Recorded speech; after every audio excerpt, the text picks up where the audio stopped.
उत्तर प्रदेश में किसान आवारा जानवरों से किस कदर परेशान हैं, इसका नज़ारा उस वक्त सामने आया जब ज़िला बदायूं में किसानों ने आवारा मवेशियों को लेकर नगर पंचायत भवन में बंद कर दिया।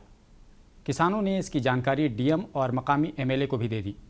किसानों का कहना है कि आवारा जानवर हमारी फसलों को तबाह कर रहे हैं और शिकायत के बाद भी कोई कार्रवाई नहीं की जा रही है।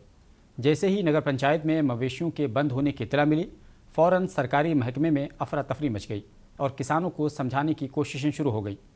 काफ़ी देर तक किसानों और अफसरान के दरमियान बातचीत का सिलसिला जारी रहा। आखिरकार किसानों को यकीन दहानी कराई गई कि उनकी फसलों को बचाने का बंदोबस्त किया जाएगा। इस यकीन दहानी के बाद जानवरों को नगर पंचायत भवन से बाहर निकाला गया। मामला औझानी कोतवाली इलाके के नगर पंचायत कचला का है।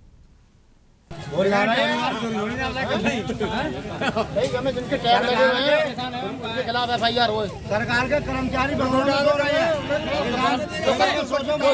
कर्मचारी उन पे जो संबंधित कर्मचारी है उनको टाइट करके आवेदन करिए को प्रावधान करा।